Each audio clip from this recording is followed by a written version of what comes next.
एक बार फिर आप सभी का स्वागत है हमारे ज्ञानधारा के ऑनलाइन डिजिटल प्लेटफॉर्म में। जैसे कि आप सभी को पता है, बहुत सारे बच्चे ईच एंड एवरीडे आते हैं इसलिए कि रीजनिंग में कुछ अच्छे टॉपिक समझ पाए। लीजिए, आज आपका जो टॉपिक होगा वो एक ऐसा टॉपिक है जो सुबह उठने के बाद रात को सोने से पहले हर बच्चे के जीवन में काम आता है।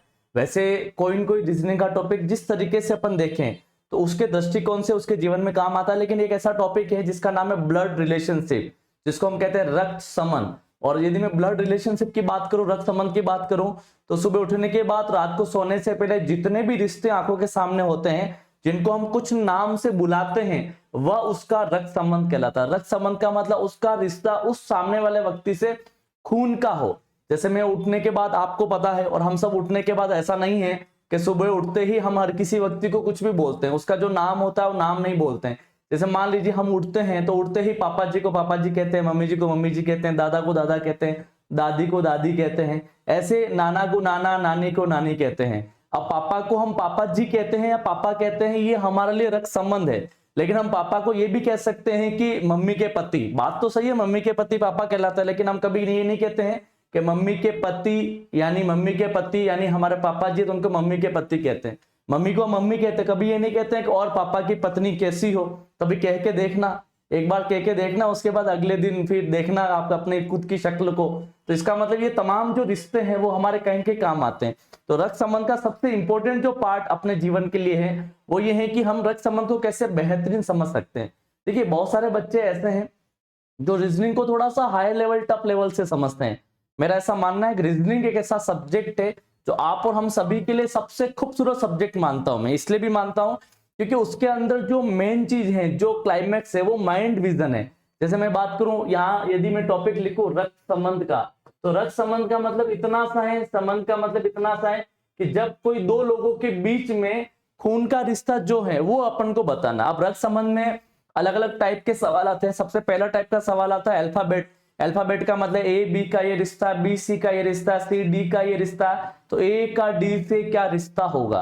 तो इसका मतलब हमें वो रिलेशन को कोलैबोरेट करना पड़ेगा कि इसका इससे ये रिश्ता है, इसका इससे ये रिश्ता है, तो उसका उससे क्या रिश्ता हो सकता है। दूसरे टाइप के सवाल आते हैं नाम पर आधारित। राजीव रमेश का ये रिश्ता है, रमेश रमीला का ये रिश्ता है, तो उसका उससे क्या रिश्ता होगा। तो नाम पर आधारित भी सवाल आते हैं। तीसरे टाइप के जो सवाल आते हैं वो इशारे वाले सवाल आते हैं। जैसे मैं कहूं आप सभी को, इशारे वाले सवाल में सबसे अच्छी बात यह है कि जैसे मान लीजिए किसी एक लड़के ने तस्वीर लगी हुई है, उसकी तरफ इशारा करते हुए कहा कि उसके पिताजी के पिताजी मेरे दादा हैं, तो तस्वीर का उस लड़के से क्या रिश्ता। इसका मतलब इशारा हुआ, फिर उसका आंसर आया। तो इस प्रकार के आंसर भी हम निकाल सकते हैं। और चौथा एंड फाइनल जिस सवाल को हम सीखते हैं उसका नाम है कोडेड ब्लड रिलेशनशिप।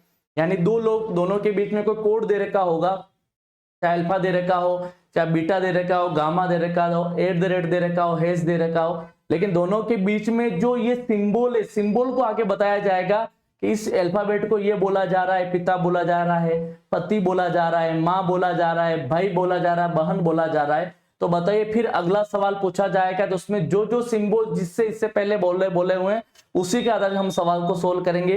ये तमाम बहुत सारी बातें हैं जो आपने समझी, लेकिन एक बात जो मैं आप सभी से पूछना चाहूंगा, कहना चाहूंगा, एक छोटा सा सवाल स्टार्ट में मैं पूछ लेता हूं, फिर हम स्टार्ट करते हैं आज का टॉपिक जिसका नाम है ब्लड रिलेशनशिप यानी रक्त संबंध। यदि मैं आपसे पूछूं कि मान लीजिए प्रकाश का एक बेटा है और प्रत्येक की 3 बेटियां हैं, तो बताइए कि उसके परिवार में कुल कितने लोग होंगे।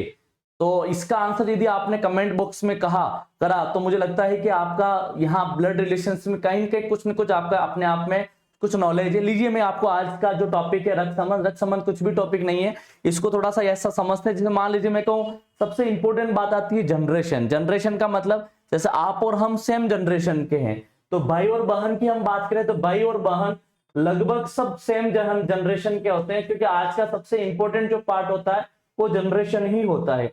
तो जनरेशन को समझना बहुत जरूरी है।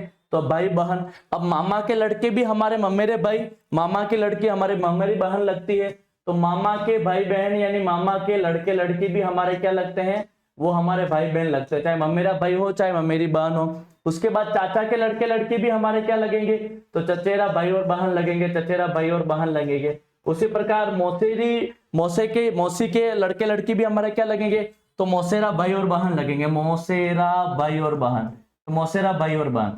लेकिन ये कोई बड़ी बात नहीं, लेकिन सबसे इंपॉर्टेंट बात जो आपको समझनी है, जो हम समझना पड़ेगा कि यदि एक जनरेशन है तो एक जनरेशन में सिमिलर इस प्रकार का आपका लाइन आएगी। यदि मैं कहूं कि ए बी का मेरा भाई है, तो ना जनरेशन में ऊपर है ना जनरेशन में नीचे है, इक्वल है, तो इक्वलिटी को समझना बहुत जरूरी है। फिर यदि मैं कहूं पापा, ओ पापा, पापा की जनरेशन हमेशा ऊपर होगी, यानी जैसे भी आ जाए ए बी का पिता है, तो ऐसा नहीं कि बी को ऊपर ले लो, ए पिता है तो ए पिता मतलब जनरेशन में ए कहां आएगा, ऊपर आएगा, तो ए पिता है यानी पिता, पिता की जनरेशन ऊपर होगी।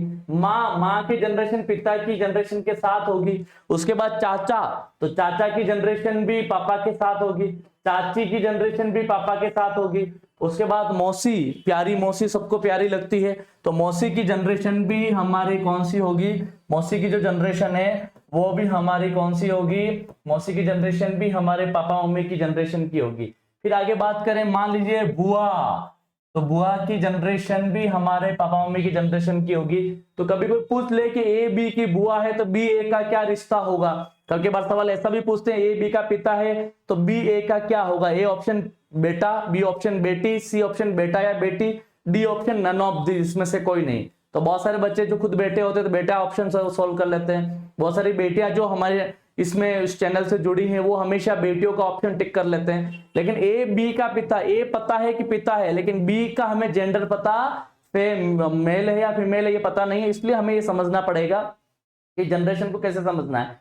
फिर बात आती है, दो जनरेशन हमने समझी, फिर आगे बात करते हैं जनरेशन और ऊपर, कि पिता के पिता ओ दादा, पिता के मम्मी दादी, मम्मी के पापा नाना, मम्मी के मम्मी नानी, तो एक जनरेशन और भी है, तो इसका मतलब हमने 3 जनरेशन पढ़ी। फिर चौथी जनरेशन कौन सी, हमारा भी भाई बहन के लड़के लड़के हो सकते हैं या हमारे खुद के बच्चे भी हो सकते हैं, तो भाई का लड़का भतीजा, भाई का लड़का भतीजा, भाई की लड़की भतीजी, बहन का लड़का लड़की भांजा भांजी कहते हैं जिसको हम भांजा भांजी या बाणेज कहते हैं, भांजा भांजी।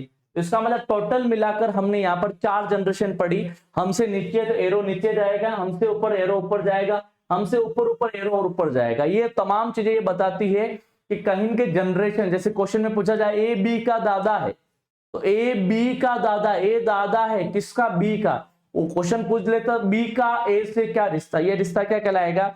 तो 1 सेकंड का टाइम है, आप इसका स्क्रीनशॉट ले ले जिससे आप जनरेशन के बारे में समझ पाएंगे।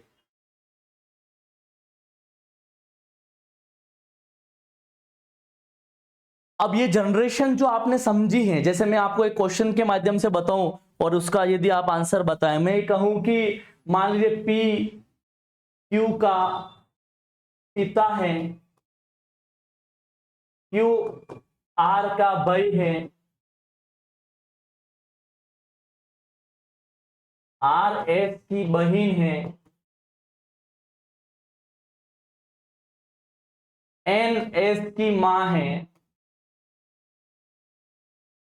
तो पी का एन से क्या रिश्ता। अब मान लीजिए मैं खाली एक एग्जांपल के दृष्टिकोण से आपको यह सवाल दिया है कि पी क्यू का पिता है, क्यू आर का भाई है, आर एस की बहन है, एन एस की मां है, और फिर लास्ट में है पी का एन से क्या रिश्ता। तो ये तमाम चीजें जो हमें देखनी पड़ेगी। सबसे पहले बात करें, यदि मैं कहूं कि इसका आंसर कैसे आ सकता है, तो पी क्यू का पिता है, किसका पिता है, तो पी पिता, पिता की जनरेशन ऊपर है तो पी पिता है, पी पिता है, किसका पिता है, क्यू का पिता है। अब बात करते हैं क्यू आर की बहन है, क्यू क्या है, क्यू आर का भाई है, सॉरी, तो क्यू भाई है, किसका है, आर का, तो क्यू भाई है तो भाई। फिर उसके बाद बात करते हैं आर एस की बहन है, आर बहन है, किसकी है, एस की। फिर एन एस की माँ है, ओ माँ, तो माँ, माँ ऊपर जाएगी, एन माँ है, किसकी है, एस की, तो पी का एन से। अब इसका इसमें रिश्ता पता नहीं चल रहा है कौन मेल है कौन फीमेल है, तो एक नई ट्रिक जो आपको समझनी पड़ेगी जब भी आपको क्वेश्चन करना है, तो जब भी जहां पर भी मेल आए तो उसको आपको प्लस मानना है, जब भी कोई मेल आए तो उसको प्लस मानना है, और जहां पर भी फीमेल आए तो वहां आपको माइनस मानना है। जैसे मैं कहूं आप सभी को, यदि मान लीजिए मैं कहूं, अब इस सवाल को वापस एक बार इरेज करेंगे और उसके बाद मैं बताऊंगा इसका आंसर क्या हो सकता है, क्योंकि हमें इस दृष्टिकोण को समझना पड़ेगा सवाल का आंसर कैसे जा रहा है। जैसे मैं कहूं पी क्यू का पिता है, ओ पिता, पी पिता है, किसका है, क्यू का, तो पिता मतलब क्या आ गया, प्लस आ गया, आदमी है, आदमी मेल के लिए प्लस लिया है, अब क्यू के बारे में मुझे नहीं पता है मेल है या फीमेल है, किस लाइन, इस लाइन से। अगली लाइन जैसे ही पढ़ेंगे पता चल जाएगा मेल है या फीमेल है। फिर आगे पढ़ा क्यू आर क्या भाई है, क्यू भाई है, किसका भाई है, आर का। तो भाई है मतलब क्या आ गया, प्लस आ गया, क्यू आर का भाई है। फिर अब नहीं पता है आर का मेल है या फीमेल है, जेंडर नहीं पता, नहीं पता है तो हम अपने दिमाग से नहीं कह सकते हैं। तो इसका मतलब अगला सवाल लिखा आर एस की बहन है, आर बहन है, किसकी बहन है, एस की। तो बहन है तो क्या आ गया, माइनस आ गया, बिल्कुल सही बात है।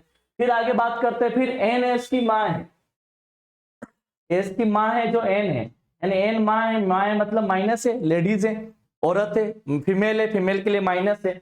अब ये पता चल चुका है ये इसके पिता हैं, यदि मार्कर चेंज करके आपको बताऊं ये इसके पिता हैं, तो ये इसका भाई है, तो भाई के पिता खुद के भी पिता होते हैं, बिल्कुल सही बात है। ये इसकी बहन है, बहन के पिता है, तो इसके भी क्या है, ये पिता है। ये इसके पिता है, इसकी माँ है, इसका मतलब आपस में ये जोड़ा है। जोड़ा मतलब पी पति है, किसका है, एन। तो पी जो होगा वो पति होगा, किसका होगा, पी पति जो होगा वो एन का होगा। इसका मतलब इस प्रकार के सवाल बहुत सारे बच्चे इस दृष्टिकोण से, मैं चाहूंगा ये सवाल कुछ भी नहीं है, दो बातें ध्यान रखनी। पहला, जनरेशन कौन किसके ऊपर है, कौन किसके नीचे है। यदि कोई माता जी की बात करें, पिताजी की बात करें, दादा दादी की बात करें तो एरो ऊपर लेना है, और बाकी मान लीजिए भतीजा भतीजा बांजा बाजी इसकी बात करें तो वो एरो नीचे आएगा। फिर मेल आएगा तो प्लस लिखना है और फीमेल आएगा तो माइनस लिखना। मैं चाहूंगा कल तक आप 10-12 सवाल इसी टाइप के, ज्यादा सवाल बड़े नहीं करने, इसी टाइप के सवाल आप करें और मुझे बताएं कि सच में आपने ये सवाल किए या नहीं किए। आज आपको इतना ही मैं पढ़ाऊंगा। Thank you so much, wish you all the best.